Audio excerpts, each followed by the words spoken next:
खबर यूपी के झांसी से है, जहां से 6 साल की जगह 11 साल बाद रेलवे कर्मचारियों की यूनियनें मान्यता के लिए आज से चुनावी मैदान में उतर गई हैं। मान्यता के लिए हो रहे इस चुनाव में मतदान की प्रक्रिया शुरू हो गई है। यह प्रक्रिया 6 दिसंबर तक चलेगी। वर्तमान में रेलवे में नॉर्थ सेंट्रल रेलवे एम्प्लॉय संघ तथा north central railway men's union ही मान्यता प्राप्त है। दरअसल नियम के अनुसार जिन यूनियनों को 35% या इससे अधिक मत प्राप्त हो जाते हैं, वही यूनियन सरकार से बातचीत करने तथा कर्मचारियों के मुद्दों को लेकर सरकार से मुलाकात करने के लिए वैध मानी जाती है। इसके अलावा इस चुनाव में कई अन्य रेलवे कर्मचारियों की यूनियन भी मान्यता के लिए संघर्ष करते हुए चुनावी मैदान में है। इन चुनाव को लेकर नॉर्थ सेंट्रल रेलवे एम्प्लॉय संघ के सचिव भानु प्रताप सिंह चंदेल का कहना है कि एनसीआरईएस रेलवे कर्मचारियों की सबसे बड़ी समस्या पेंशन को लेकर चुनावी मैदान में है। हमारे संघ की मांग है कि रेलवे कर्मचारियों को ओपीएस यानी ओल्ड पेंशन स्कीम लागू की जाए, लेकिन सरकार इसके बदले नई पेंशन स्कीम और यूपीएस दे रही है, जो हमें स्वीकार्य नहीं है। ओपीएस की मांग को लेकर संघ हमेशा आंदोलनरत रहा है और यदि सरकार ने हमारी मांग नहीं मानी तो रेलवे कर्मचारियों के हितों को लेकर हम ट्रेड यूनियन के नियमानुसार पत्राचार के बाद जरूरत पड़ने पर सड़क पर उतरेंगे।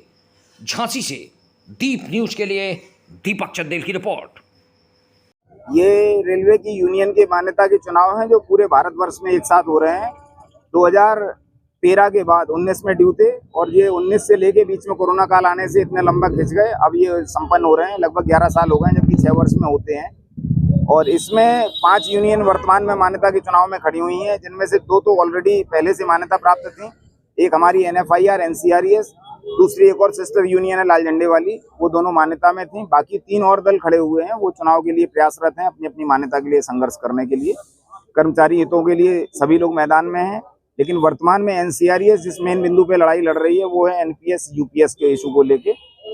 मांग है हमारी ओपीएस की, और उन्होंने यूपीएस के रूप में जो दिया है वर्तमान में भारतीय सरकार ने, उससे हमारे सभी कर्मचारी असंतुष्ट हैं। और एनसीआरईएस एनएफआईआर ये प्रतिबद्ध है इस बात को लेके कि बिल्कुल पुरानी पेंशन की तरह जो हमारे अधिकार हैं वो हम लेके रहेंगे। तो अगर नहीं होती है तो क्या करेंगे? नहीं होगी तो ट्रेड यूनियन की अपनी प्रक्रियाएं हैं। पहले पत्राचार होता है, नोटिस दिया जाता है, फिर धरने, प्रदर्शन, रैली, जुलूस, इन सब चीजों की स्थिति आती है और अंत में हड़ताल की स्थिति आती है।